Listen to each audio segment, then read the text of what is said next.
우선은 제가 이런 정보성 영상 올리는 게 되게 조심스러운데 그 이유가 워홀의 루트가 너무 다양하잖아요. 컨택할 수 있는 일 너무나도 많고 그 방법도 너무 다양하고 뭔가가 이상적이다라고 말하기엔 제 가치관하고는 되게 맞지 않아서 되게 조심스러웠어요. 올리고 찍고 편집하는 그 모든 과정에서 내가 하는 말이 이게 너무 단언하고 혹은 너무 일반화하고 하는 얘기는 아닐까? 이런 걸 엄청 그럼에도 제 성격이 많이 묻어나는 영상이다 보니까 몇몇 분들은 좀 보실 때 도움이 안 되셨을 수도 있겠다 싶어서 이 말을 먼저 드립니다. 다시 한번 말씀드리지만 저 같은 사람도 그냥 있다. 자, 첫 번째 컨실러. 저는 뷰티 유튜버는 아니지만 뷰티 모델, 짭 모델을 한 적이 있거든요.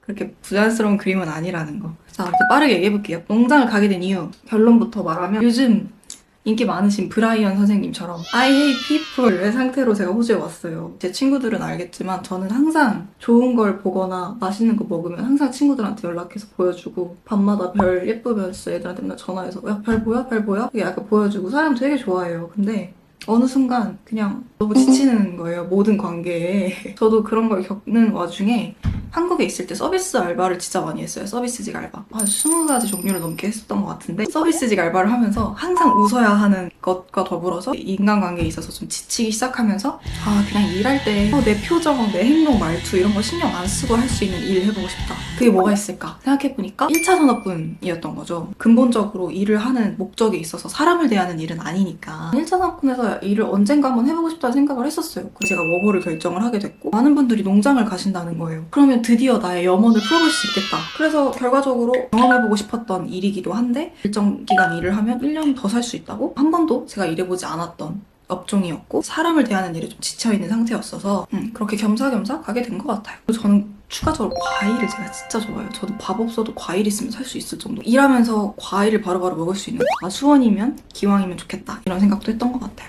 그렇습니다. 자, 농장잡 구한 루트. 제가 백패커스에서 생활을 청산하고 한인쉐어를 들어갔어요. 주인분의 남편분이 호주 농장에서 일하는 호주 오지 사람이었던 거예요. 저를 직접적으로 농장 주인분한테 추천 이건 아니었고 그냥 위치를 알려주셨어요, 저한테. 제 입장에선 전 차도 없었고 집에서 출퇴근하신 아저씨가 있으니까 같이 모이쉐어하고 출퇴근도 할 수 있고 여러모로 해결이 되는 거였던 거죠. 그때 제가 살던 집에서 버스로는 갈 수 없는 곳이었고 무조건 차를 타야 했어서 20에서 25분 정도 차 타고 들어가서 직접 영어로 이력서 이렇게 준비해가지고 일하고 있는데 가서 혹시 나 여기서 오너를 좀 만날 수 있을까? 했는데 내가 오너야 그러시더라고요. 막 어필을 엄청 했어요. 나 포크리프트도 몰 줄 알고 나 수동 운전도 할 줄 안다. 신체 건강하고 이제 출퇴근할 수 있는 차량도 있어서 일단 알겠다. 여기까지 멀리 와줘서 너무 고맙다 이러면서 악수를 하시더라고요. 그로부터 일주일 뒤에 이제 연락을 받았죠. 그래서 농장을 가게 됐습니다. 그러니까 저는 굉장히 운이 좋았던 케이스였죠. 한인 쉐어를 구해서 들어간 곳에 농장에서 일하는 아저씨가 계셨고 거기에 직접 이력서를 내고 그 이후에 이제 농장 주인이 오케이를 해서 3달 정도를 같이 출퇴근을 했어요. 차로.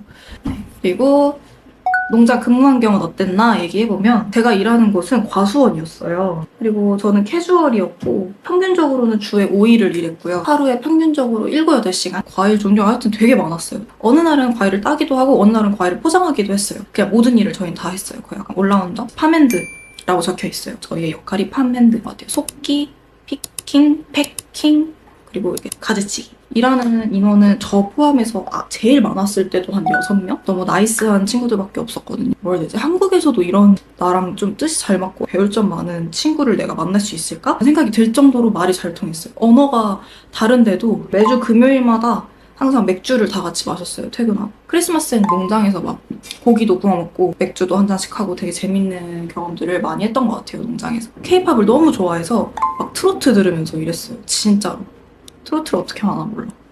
그리고 농장 추천템은 장갑, 이렇게 목 뒤에까지 가려주는 페이셜 마스크, 그리고 쿠팡에서 파는 저렴한 카고바지. 이 3개의 농장 추천템. 농장에서 나오게 된 이유는 일을 하면서 그래도 몸을 쓰는 일이다 보니까 어느 순간 어깨가 너무 아픈 거예요. 농장마다 다르겠죠? 막 가벼운 베리류를 그냥 피킹만 하는 것이거나 하면은 무거운 걸 들 일이 크게는 없을 텐데 막 무슨 캥거루백 같은 걸 이렇게 몸에 이렇게 그거를 이렇게 메고 이렇게 과일을 땄거든요, 이렇게. 그러니까 점점 이 백이 무거워지면 제 어깨가 점점 이렇게 어느 순간 어깨가 너무 아파서 안 들리는 거예요. 나는 세컨드 비자에 대한 생각도 없는데 아픈 걸 참아가면서 일할 이유가 없겠다. 그때 당시에 또 개인적으로 하던 고민도 있었고 해서 친구들은 너무 좋았지만 몸이 다치고 있으니까 계속 그 일을 하기엔 무리가 있다고 판단을 해서 나오게 되었습니다. 막 농장 친구들이랑 재밌게 놀고 같이 노래방 가고 한 에피소드가 궁금하시다면 여긴지 모르겠지만 확인하실 수 있습니다. 그래서 얼마를 벌었냐?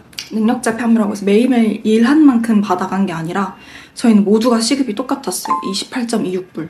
제가 거기서 한 3달 정도를 일을 했는데 최고 수익과 최저 수익을 한번, 근데 이게 말씀드리기가 조금 애매한 게 저희 농장은 2주에 한 번씩 페이슬립을 줬어요. 그 2주 기준으로 말씀을 드려볼게요. 가장 적게 벌었던 2주의 페이슬립 금액은 세전 기준 1,681불, 가장 최고 수익은 세전 기준 2,246불, 오늘자 환율 기준 195만 4,883원 정도가 됩니다. 어디까지나 이거는 또 역시나 농장 바이 농장, 그리고 최고 수익 기준이라는 점. 그리고 지금은 여러분들이 영상 아마 에피소드 7, 8, 9 보시면 아셨겠지만 일을 구하고 있었고 계속해서 지금은 일을 구했습니다. 구한 일은 바로 광산에 갑니다, 여러분. 저 갑자기 뭔 광산이냐 싶으시겠는데 금광산 그 다이아몬드 캐러 가는 게 아니라요. 그 광산에 설거지 하러 갑니다. 숙소라든지 식당을 이제 같이 보조하고 관리하고 하우스키핑하는 그런 일이에요. 어떻게 보면 이제 약간 무슨 어려운 이렇게 힘든 일 하네 폄하하시는 분들도 계실까봐 미리 말씀드리지만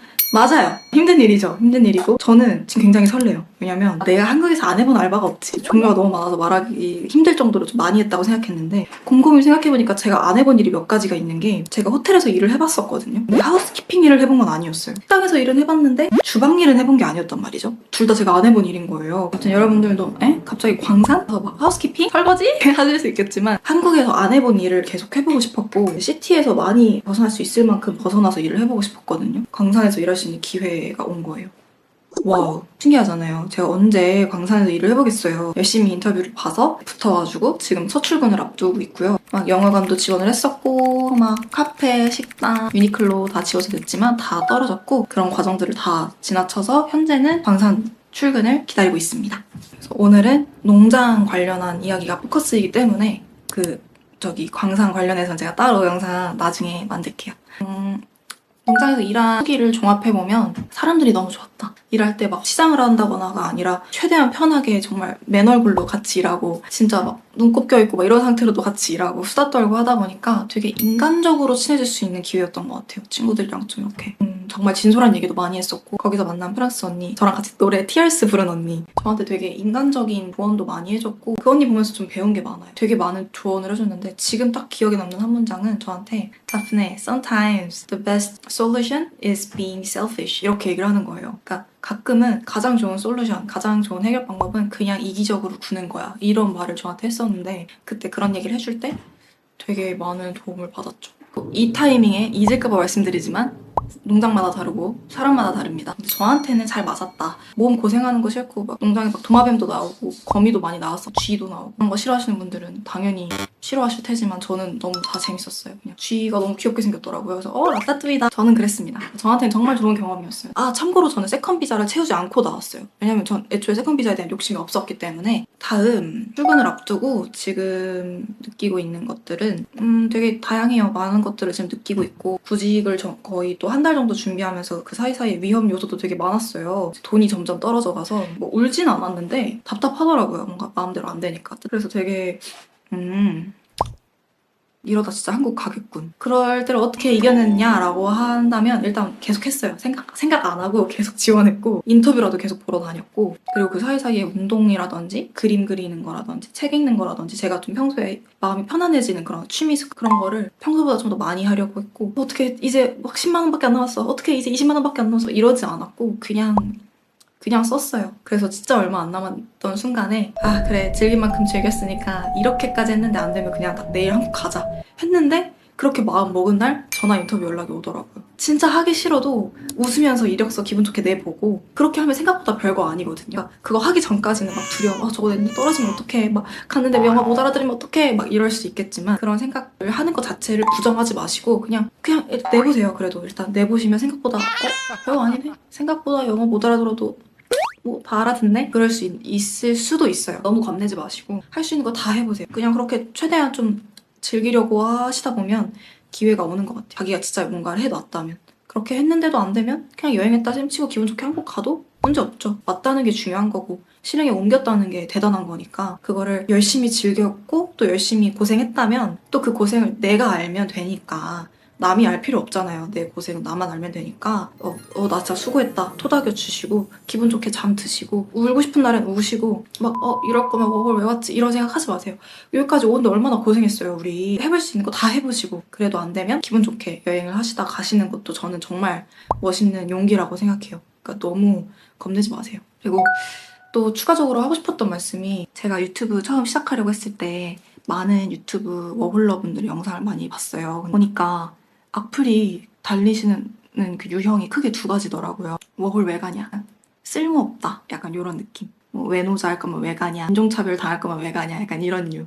워홀 자체를 부정하는 그런 댓글. 그리고 하나는 특히 여성 유튜버분들한테 많이 달리는 이제 성희롱성 그 두 가지 종류가 유튜브 악플로 많더라고요. 오늘 아침에 딱 일어났는데 어떤 분이 이제 에피소드 8 댓글에다가 워홀 1년 차인데 진지하게 비추해요 라고 다셨어요. 근데 뭐 그럴 수 있죠. 본인의 워홀은 되게 힘드셨구나, 고되셨구나, 되게 막 와서 사기당하거나 갑자기 묻지마 폭행을 당한다던가 인종차별을 진짜 매일 당한다던가 그런 환경이 사실 있으셨으면 워홀이 트라우마로 남으셨을 수도 있으니까 저처럼 워홀을 되게 긍정적으로 생각하고 재밌게 추억하고 막 경험하는 사람도 있는 반면에 되게 시간, 돈, 커리어적으로 전부 다 힘들어서 이렇게 생각하고 말하시는 분들도 있어요. 진짜 있어요.